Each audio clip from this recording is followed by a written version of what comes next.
membangun jiwa itu apa? Membangun jiwa ya tentu saja membangun rasa cinta kepada tanah air.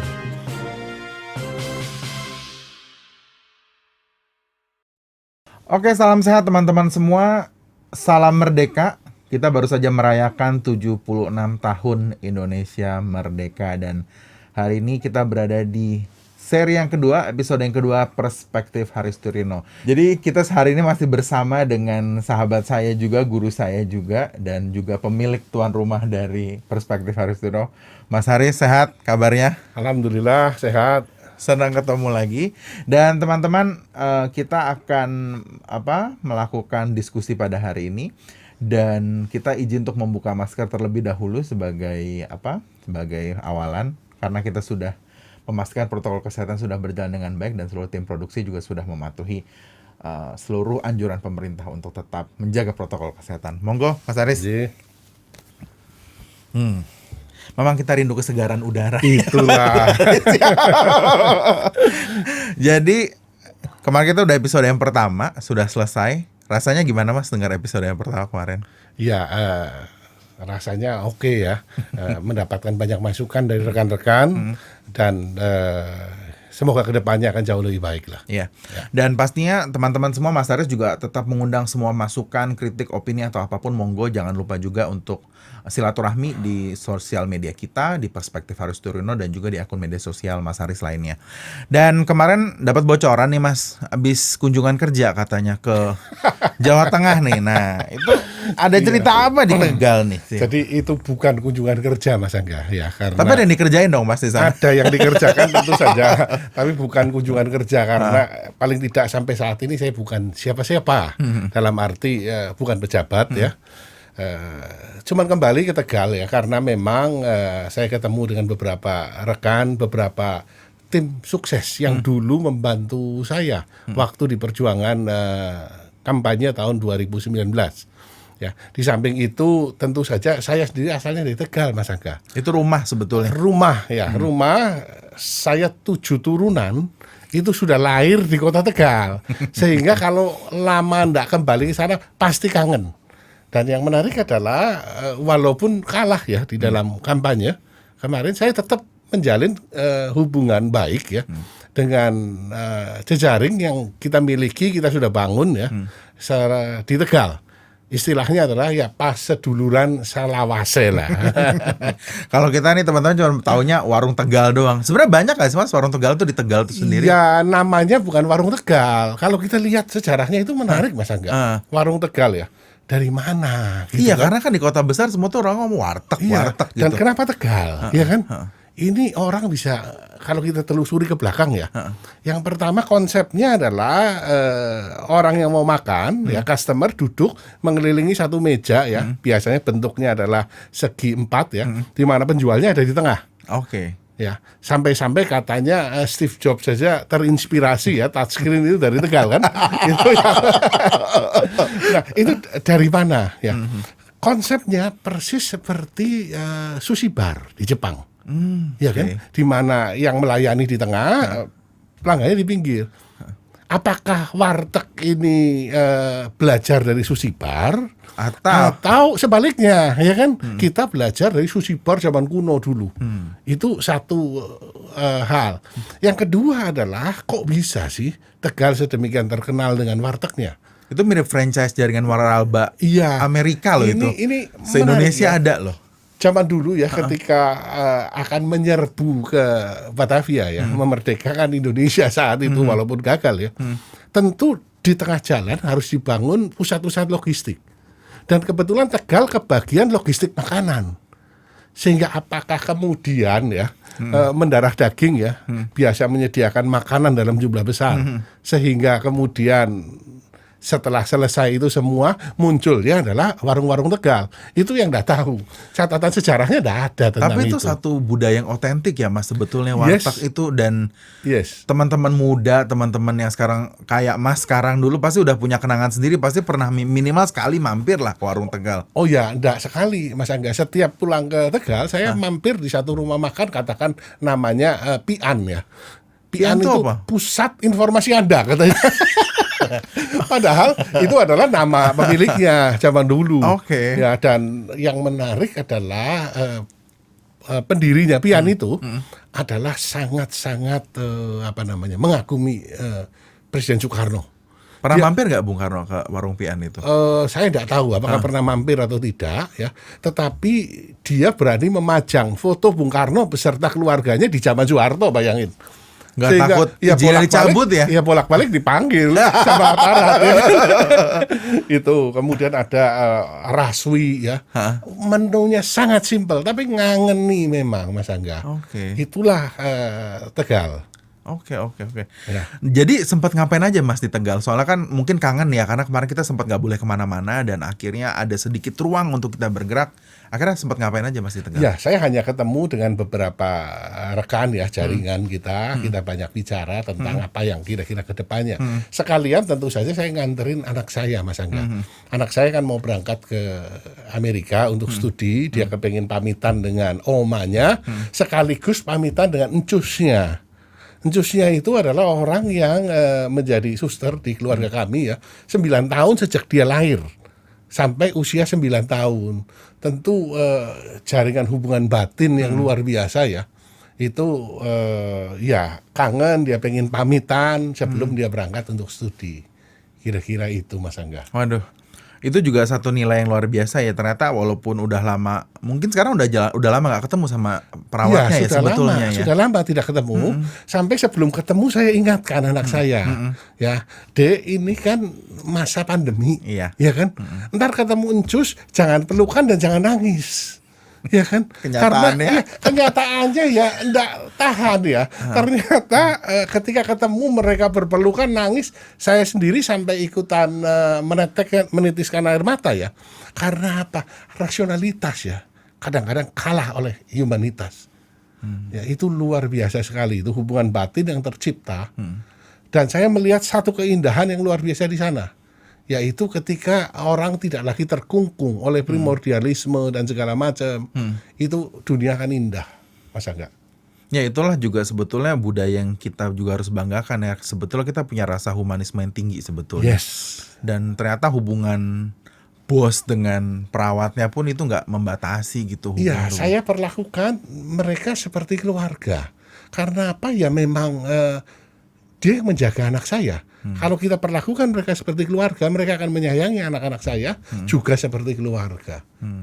Dan tadi saya tertarik juga nih untuk berdiskusi lebih lanjut ya. Sebetulnya ketika ada sudah belenggu primordialisme itu bisa dilepaskan, sebetulnya kan persis kayak kita rayakan beberapa hari yang lalu ya, bahwa ada kemerdekaan kita ke-76 gitu, dan 17 Agustus dirayakan dengan begitu sederhana sebetulnya dengan situasi yang prihatin saat ini. Dan apa sih Mas memerdekakan, atau misalnya Indonesia tuh boleh mendapatkan satu nilai kemerdekaan, itu ada cerita yang berkesan gak sih buat Mas Haris itu sendiri? Iya, 17 Agustus 1945 ya, ketika Bung Karno, Bung Hatta dan beberapa founding fathers Indonesia memerdekakan Indonesia ya. Pada hakikatnya ya, ini adalah negara kesatuan yang ketiga, Mas Angga. Yaitu yang pertama yaitu Sriwijaya di abad ke-7, abad ke-8 ya. Kemudian dilanjutkan sampai ke 350 tahun lah. Tapi sudah itu tidak ada kelanjutannya. Baru di abad ke-12 itu muncul Majapahit. Sampai ke abad 15 ya, dan tidak ada kelanjutannya lagi. Baru Indonesia muncul pada tahun 1945.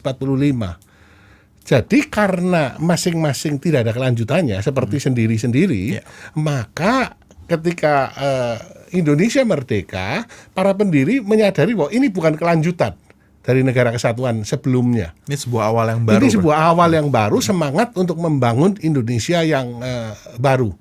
Dan kemerdekaan itu seperti kata Bung Karno adalah satu jembatan ya.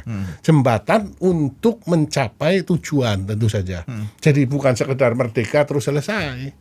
Ya, tapi jembatan bagaimana kalau tidak merdeka, bagaimana kita bisa membangun. Bahkan menyebut nama Indonesia saja saat itu tidak boleh. Karena belum ada satu legitimasinya. Ya, kan sama penjajah tentu tidak boleh. Kalau Anda nyebut-nyebut Indonesia nanti membangkitkan nasionalisme, bahaya untuk penjajah. Ya kan? Bisa gagal proyeknya. Proyeknya. Itu menarik, Mas Angga. Oke. Dan terus kemudian sebetulnya dalam situasi sekarang ya kita kan juga 76 tahun nih sebetulnya usianya kalau secara umur udah lansia, tetapi untuk sebuah negara itu juga belum tua-tua banget sebetulnya. Iya, masih sangat muda. 76 tahun itu untuk sebuah negara masih sangat muda sebenarnya. Kita misalkan kita bandingkan dengan Tiongkok yang ribuan tahun ya, juga dengan Amerika yang sudah ratusan tahun, kita masih sangat muda. Tetapi banyak sekali, Mas Angga, prestasi yang dicapai oleh Indonesia. Ini saya kiri gambaran satu contoh ya. Orang mengatakan bahwa sesudah berakhirnya Perang Dunia Kedua, itu berakhirnya imperialisme. Tetapi fakta menunjukkan bahwa dari tahun 45 ya, negara yang merdeka sesudah itu atau dalam kurun waktu 5 tahun sesudah itu hanya ada 6 negara. Ya, diantaranya adalah Indonesia, Korea Selatan, Cina, India, Pakistan dan Myanmar. Ya, sesudah itu tidak ada lagi yang merdeka. Baru semangat anti imperialisme yaitu muncul setelah Indonesia dan beberapa negara lain menyelenggarakan konferensi Asia Afrika tahun 55. Sesudah konferensi Asia Afrika, paling tidak tercatat ya, 32 negara yang merdeka. Ya, diantaranya Nigeria, Niger, Chad, Kamerun, Togo, dan masih banyak yang lain. 32 negara. Spirit anti-imperialisme yang diusung oleh Indonesia saat itu mampu untuk merubah tatanan dunia saat itu. Benar-benar berubah karena imperialisme praktis berakhir ya. Dan ya itulah jasa satu negara yang saat itu usianya baru 10 tahun, Mas Angga. Nah itu dia, itu sebetulnya menarik bahwa kalau kita bayangkan zaman dulu kan komunikasi aja mungkin nggak semudah sekarang ya. Iya, bukannya semudah, susah sekali saat dan itu. bagaimana maksudnya, boleh nggak Mas kita dapat sedikit dapat clue ya sebetulnya akhirnya dengan potensi yang Indonesia punya di usia 10 tahun itu akhirnya bisa juga menggoncang gerakan non-blok misalnya lewat gerakan non-blok itu waktu memicu itu. gerakan non-blok ya kan dari situ. Nah akhirnya apa sih sebetulnya yang bisa akhirnya Mas Haris lihat gitu, kok bisa ya Indonesia di usia waktu itu muda kok gebrakannya bisa sampai menginspirasi dunia gitu. Bahkan Afrika secara geografis kan jauh sekali sama kita. Iya, dan ketika konferensi Asia Afrika itu ya, konferensi Asia Afrika di Bandung ya, tahun 55 itu sebenarnya tidak banyak negara Afrika yang datang. Dari 29 negara yang datang tidak banyak negara Afrika yang datang. Tapi spirit sesudah itu benar-benar anti-imperialisme ya, bahwa penjajahan itu tidak benar. Itu dibangkitkan oleh negara seperti Indonesia. Kepemimpinan Soekarno saat itu luar biasa sekali dan diakui di dunia, Mas Angga. Nanti di episode berikutnya saya akan ceritakan, Mas Angga. Saya pernah diselamatkan quote unquote oleh Soekarno ya di kota Sanaa ya di Yemen. Ya, saat itu saya hampir diculik ya. Dan ketika saya ngomong bahwa saya dari Indonesia.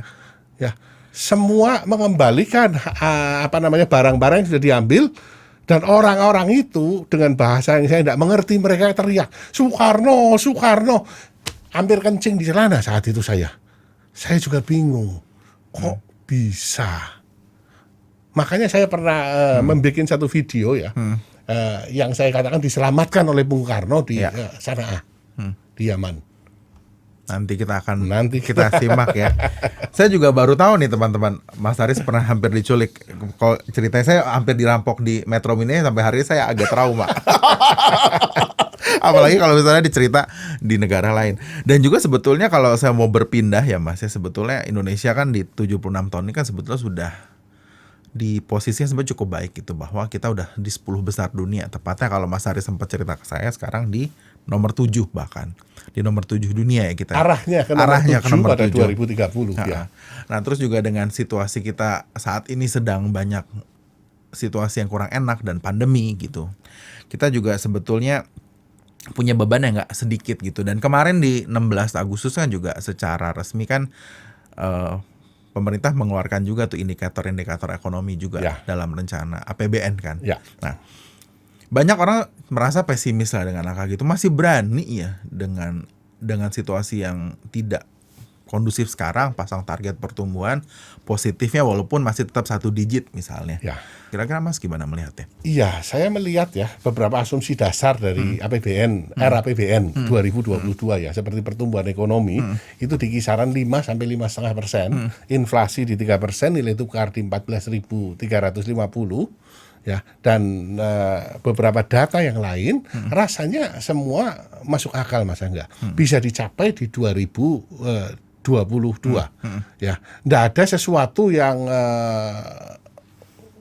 nggak mungkin dicapai ya. Apalagi kita lihat ya, pengendalian COVID juga sudah mulai jauh lebih bagus ya. Sekarang kasus COVID harian sudah di bawah 20.000 Ya. ya, dengan angka positivity rate Itu kabar baik sekali ya, Mas, sudah betul. turun sekali. Sehingga kalau COVID-nya semakin terkendali ya, mungkin seperti banyak orang ngomong tidak akan selesai lah. Total selesai enggak bisa. Bahkan beberapa negara sudah mempersiapkan, termasuk Indonesia. Ya, untuk masuk dalam endemik ya. Masuk ke endemik ya, kita hidup bareng dengan COVID. Saat itu ketika Jokowi pertama kali bicara soal kita hidup berdamai dengan COVID ya. Banyak orang yang kemudian mencela bagaimana kalau COVID-nya nggak mau damai gimana? Kan seperti itu. Tapi faktanya sekarang arahnya ke arah sana. Sehingga ketika ini terkendali ya, pertumbuhan ekonomi tentu bangkit lagi. Dan ini kesempatan, Mas Angga. Ini kesempatan untuk katakan nyalip di tikungan. Ya. Ya, bagi Indonesia. Nyalip di tikungan tapi kan pakai biaya ya, Mas. Kalau saya boleh sedikit berposisi, mumpung kita berseberangan nih sekarang dalam situasi ini. Mumpung secara harafiah kita berseberangan. Saya pengen berseberangan juga sama Mas Haris. Akhirnya juga saya ngeliat celah pertumbuhannya itu juga didongkrak sama hutang juga. Yes. Nah, Yes. apa nggak takut saja, kita kan juga sama-sama tahu kita punya kredit rasio atau apalah, ada satu parameter gitu. Kita masih dengan situasi kita juga sekarang serba tidak pasti. Kok masih berani pemerintah memasang target agresif dan akhirnya bisa jadi berhutang lagi? Iya, jadi pembiayaan anggaran ya yang ada di RAPBN 2022 itu ada 868 triliun ya. Itu utang baru yang akan diciptakan. Besar sekali loh, Mas, itu secara angka. Besar, Mas Angga. Mengerikan loh itu. Betul. Ya, mengerikan kalau dilihat dari angkanya triliun ya, itu besar. Tetapi waktu kita bicara soal utang, kita harus bandingkan utang itu dengan GDP. Ya, enggak bisa bahwa utang hanya dilihat dari absolut angkanya saja, dibandingkan dengan GDP.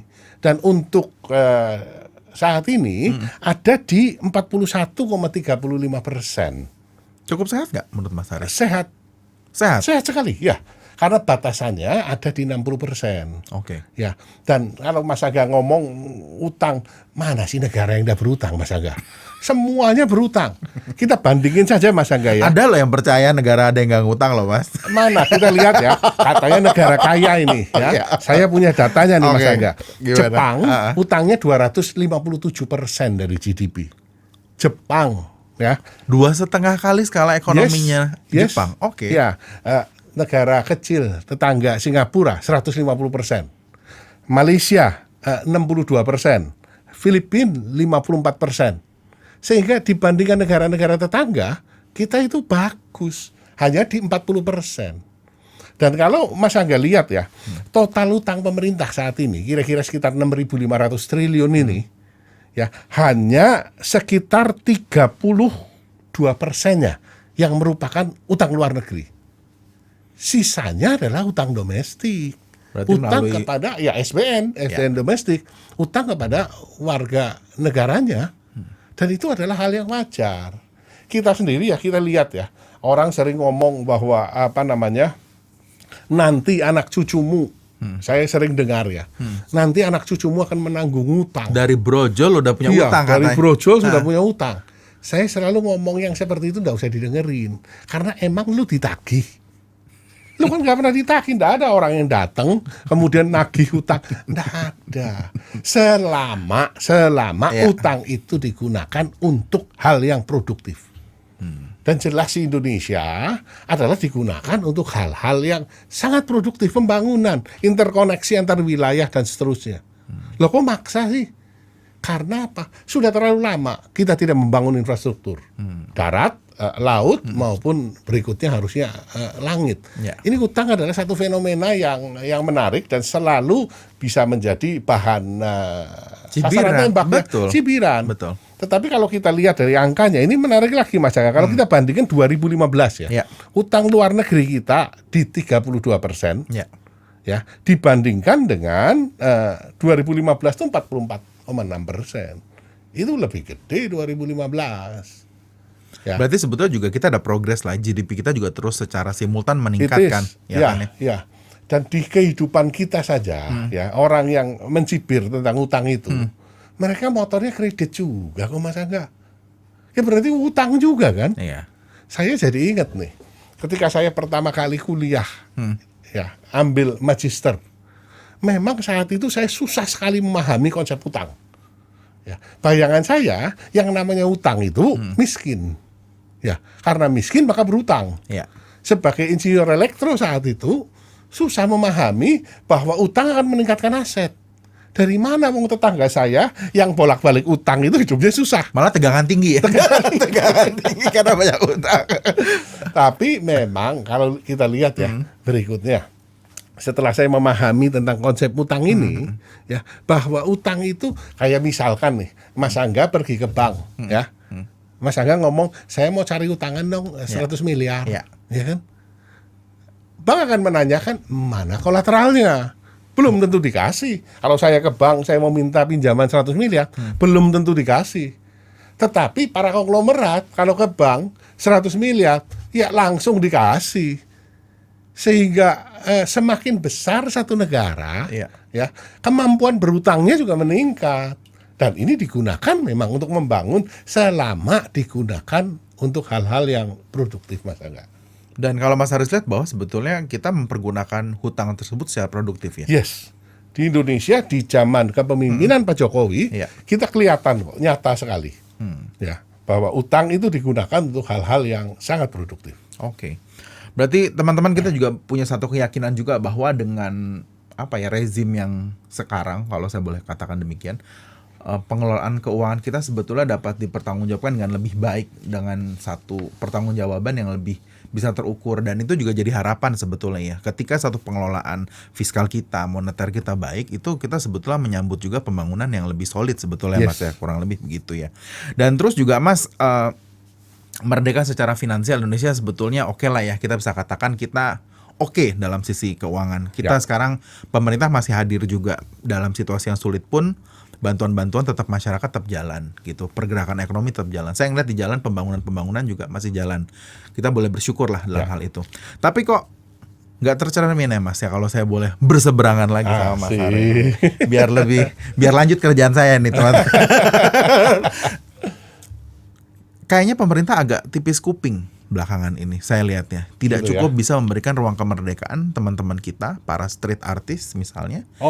Mereka melakukan kritik sosial yang katanya sebetulnya itu satu bentuk penyampaian pendapat.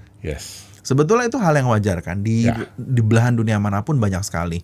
Kita bahkan lihat dulu Presiden Trump bahkan dijadiin balon udara gitu, jadi balon helium gitu, dikasih jokes segala macam, tapi tidak pernah berimplikasi terhadap satu tuntutan yang serius. Sekarang pemerintah kok cukup terusik ya dengan gerakan-gerakan masyarakat yang mengkritisi. Itu gimana Mas? Iya. Jadi ini mesti Mas Angga mau menanyakan masalah mural ini kelihatannya ya, arahnya ke sana ya. Itu kan never kelurahan. Jadi saya biar agak itu saya ke Amerika dulu deh biar jauh dikit. Iya. Kita sudah berkomitmen bahwa kita adalah negara demokrasi yang menjamin kebebasan orang untuk berpendapat. Itu dulu. Nah, di negara demokrasi yang menjamin kebebasan orang berpendapat, maka suara-suara yang tidak setuju, suara-suara sumbang, itu tidak dibungkam oleh popor senapan. Itu Mas Angga yakini, termasuk di Indonesia. Tapi dikejar nggak tuh? Dikejar di mana? Contoh ketika meme, ya, ketika meme muncul King of Lip Service, mana ada yang dikejar? Bahwa orang itu ditanya, maksudmu apa toh? Wajar ditanya seperti itu. Tapi kan tidak ada orang yang ditangkap, tidak ada orang yang diskors, tidak ada orang yang di DO gara-gara itu. Ya, nah kasusnya mural ini menarik. Ya, tidak semuanya terus ngomong ini mural berarti dibungkam oleh Jokowi. Tidak lah, ini hanya urusannya bahwa di pemerintah daerah ya, ini kan punya tata ruang, sudah ada aturannya. Ya kalau misalkan Anda menggambari tembok orang, Ya, dengan apapun tentu ada aturannya. Kalau memang melanggar ya diproses itu saja. Ya, bukan berarti bahwa ini Jokowi sangat represif. Sama sekali tidak ke sana. Kita sudah berkomitmen dan komitmen itu rasanya saya juga akan menentang kalau misalkan suara-suara yang sifatnya berseberangan akan dibungkam. Karena kita sudah sepakat di negara demokrasi memang noise-nya gede sekali. Kita memilih untuk negara demokrasi, itu noise-nya bakalan besar sekali. Tetapi Itu jangan sampai setback. Nah, itu berarti sebuah keniscayaan ya. Ketika misalnya ada satu kelompok yang memang pro pemerintah, dan itu mudahnya karena pro dan tidak kontra pemerintah kan, oposisi dan partai pengusung atau koalisi pengusung. Berarti sebuah keributan dan akhirnya ada diskursus yang sangat berseberangan itu adalah sebuah keniscayaan. Ya, tidak ada masalah. Tidak ada masalah ya. Kalau memang Anda punya pendapat yang berbeda, monggo disampaikan. Jalurnya kan sudah ada. Ya, lewat perwakilannya, ya lewat media sosial, selama yang disampaikan itu bersifat konstruktif dan bukan fitnah, bukan hoax. Rasanya pemerintah tidak pernah melakukan hal-hal yang seperti itu. Tapi kenapa begitu akhirnya apa ya Mas ya? Sampai harus dihapus gitu. Apakah itu nggak berlebihan ya? Maksudnya ya udah diemin aja toh, tar kena hujan juga usang gitu. Saya boleh, soalnya kadang-kadang gini, masyarakat tentunya akan melihat gini nih, kok akhirnya cuman urusan piloks di tembok loh itu. Iya betul. Tapi kembali lagi, kan ada perdanya. Setiap daerah ada peraturan daerahnya, ada aturan tata ruang mana yang boleh digambari dan seterusnya. Ya, tentu dialog lah kalau semua digambarin ya. Ya di daerah-daerah tertentu yang memang tidak boleh. Ya akan dihapus lah ya, karena ini estetika juga kan. Oke. Kalau Mas ngeliatnya sebetulnya dalam berpendapat sebetulnya apa sih Mas yang menarik sebetulnya fenomena sekarang? Kan tadi kita sudah berawal dari kritik sosial melewat street art, misalnya lewat mural gitu. Sekarang sebetulnya semakin banyak lagi metode-metode baru orang untuk mengkritik gitu, atau misalnya seperti apa. Dan di situasi sekarang Mas sebetulnya udah cukup bahagia nggak sih sebetulnya dengan munculnya berbagai macam narasi yang sebetulnya kalau saya melihat secara rasional ya itu sebuah satu hal yang kayak Mas bilang wajar gitu. Tapi apakah sekarang sebetulnya kita dalam tatanan yang cukup produktif gitu, memberikan aspek kebebasan juga, dalam satu sisi kita juga harus bersifat mendukung atau bukan mendukung ya, tapi dalam artian kita memberikan ruang juga untuk pemerintah ini bergerak secara independen gitu. Mas ngeliatnya dialog kita sekarang pada di titik apa sih? Iya, kita belum sempurna ya. Kita sebagai negara yang 76 tahun, baru 76 tahun mencari bentuk ya. Tetapi bahwa kebebasan berpendapat memang terbuka sangat lebar di Indonesia. Ya, hanya memang katakan yang berbahaya adalah yang sifatnya hoax dan ujar-ujar kebencian. Ini bahaya sekali. Ya, karena di Indonesia ya, saya amati ya, yang sifatnya hoax ini adalah melting point sebenarnya. Kenapa ini muncul? Karena ini menjadi melting point dari 3 kepentingan. Yang pertama adalah orang yang tidak tahu banyak tapi pengen eksis. Ya, antara judul sama isinya total beda. Begitu lihat judulnya sesuai dengan apa yang dia harapkan, kemudian dia share. Itu yang pertama. Yang kedua, yang lebih jahat lagi adalah filsuf dari janjian. Dia sengaja menciptakan judul-judul bombastis ya.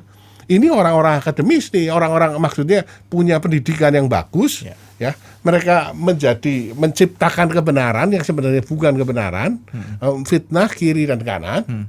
Dan yang ketiga tentu saja orang-orang yang ingin merebut kekuasaan dengan cara yang tidak pas.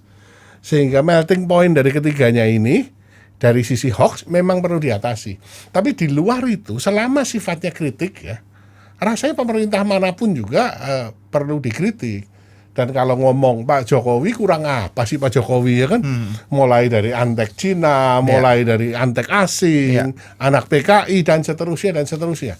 Dan rasanya ya hal-hal seperti itu kan terjadi, Jokowi tidak pernah marah kan? Betul sih, memang seperti itu.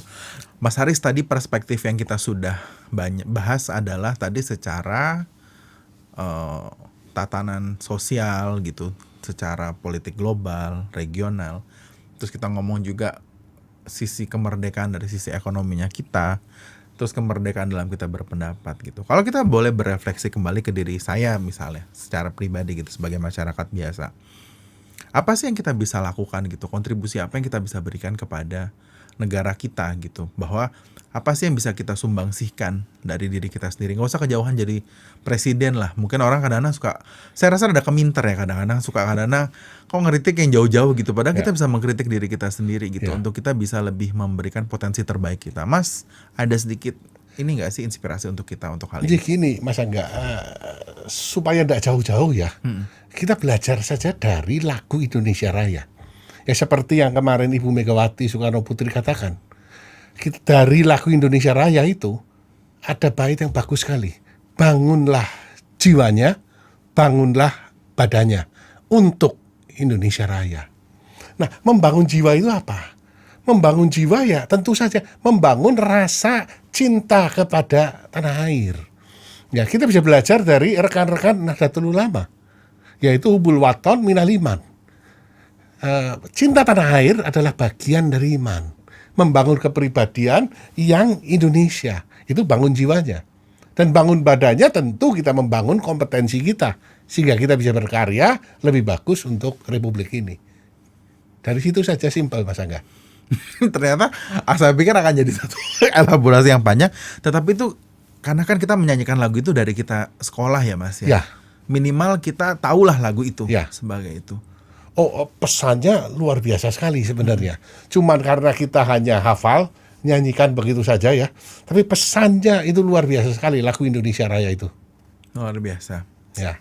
Mas, di 76 tahun Indonesia merdeka itu kan masih ada sisanya gitu. Saya juga nggak tahu kenapa gitu masih ada sisanya gitu, bahwa ada dikotomi masyarakat asli atau orang asli Indonesia yang selalu dibilang pribumi gitu. Kata-kata itu punya satu makna yang cukup mendalam gitu buat beberapa kelompok yang merasa dianggap non pribumi sebetulnya. Ya. Nah, sebetulnya bagaimana kita bisa sedikit sedikit kita membebaskan atau kita memperdekakan diri kita, jangan sampai kita terdikotomi sama polarisasi yang sebetulnya memisahkan kita menjadi beberapa bagian ini. Iya, Mas Angga. Jadi begini, orang banyak bertanya ya, siapa sih sebenarnya orang Indonesia asli? Ya, kalau kita melihat orang Indonesia asli, berarti struktur DNA-nya adalah tunggal ya, dari satu daerah, yaitu Indonesia.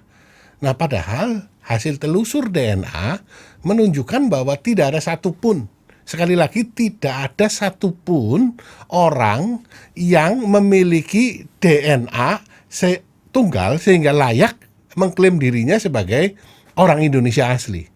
Hal ini juga dikonfirmasi oleh Profesor Herawati dari Eijkman Institute yang mengatakan bahwa tidak ada itu yang seperti itu.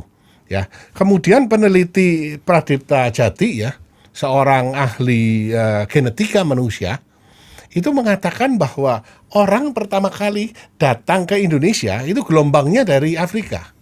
Dan sampai saat ini mendiami kebanyakan adalah Indonesia bagian timur, terutama Papua. Ya. Ini juga sejalan dengan apa yang dikatakan oleh Yuval Noah Harari dalam bukunya yang bestseller itu Mas Angga. Namanya adalah Sapiens. Ya, itu gelombang pertama yang datang dari Afrika, walaupun kemudian gelombang-gelombang berikutnya ada yang datang dari Asia Selatan, Asia Timur, bahkan datang dari Eropa. Ya. Ya. Kalau kita melihat telusur DNA, Mas Angga pasti akan kaget. Ya. Ini pengakuan sendiri loh dari seorang Nashwa Shihab. Ya, yang selama ini tentu identik ya dengan keturunan Timur Tengah. Ternyata hasil telusur DNA-nya, Nashwa lebih banyak genetika Cinanya dibandingkan genetika Timur Tengahnya. Ini kan aneh. Ini pengakuan asli atau pengakuan asli bisa dicek ya di Iya. media sosial. Iya. Ya, bahwa gen Timur Tengahnya lebih kecil daripada gen Cinanya. Nah, saya sendiri Mas Angga, 7 turunan sudah lahir di kota Adiwerna, Tegal, yang jelas-jelas Indonesia. Ya. Ya, tapi hasil telusur DNA-nya menunjukkan memang saya ada dominan dari 2 gen, yaitu gen Asia Timur dan gen Indonesia, terutama Jawa Tengah. Tapi ternyata ada keturunan Khmer, ada keturunan Filipin. Ini dari mana kenal Khmer dan Filipin ini? Ya, ini kan aneh Mas Angga. Maka dari itu ya, saya rasa momentum 76 tahun Indonesia Merdeka ini, kita kudu merayakan perbedaan ini, yaitu Dengan cara apa? Dengan cara membicarakan seperti ini, Mas Angga. Ya, membicarakan seperti ini mendukung satu premis yang sangat kuat, yaitu bahwa tidak ada satupun orang yang layak mengklaim dirinya sebagai orang Indonesia asli. Ya, Indonesia, Mas Angga, di mata saya bukan tentang asal-usul, Mas Angga. Dari mana panjenengan berasal, bukan tentang itu. Tapi tentang spirit, ya, kemauan, niat bersama untuk membangun satu konstruksi sosial yang disebut Indonesia agar ini bisa menjadi rumah bagi semua. Itu, Mas Angga. Luar biasa. Jadi teman-teman, kita sudah bisa menyimpulkan juga bahwa kita jangan sampai kita terkotak-kotakan oleh polarisasi yang sifatnya hanya karena diksi gitu, karena kita dianggap pribumi dan non pribumi yang akhirnya membuat kita tidak mau, akhirnya kita tidak bisa memberikan potensi terbaik kita untuk negara ini. Dan matur suwun, terima kasih sekali lagi Mas Haris, kita sudah mendapatkan begitu banyak cerita dan inspirasi, dan kita juga menyampaikan juga selamat kepada negara Kesatuan Republik Indonesia kita di 76 tahun ini. Dirgahayu Republik Indonesia ke-76, tangguh dan tumbuh, dan itu menjadi harapan untuk kita semua. Matur suwun Mas Haris, terima kasih. Terima kasih. Sampai ketemu lagi di episode berikutnya. Assalamualaikum warahmatullahi wabarakatuh.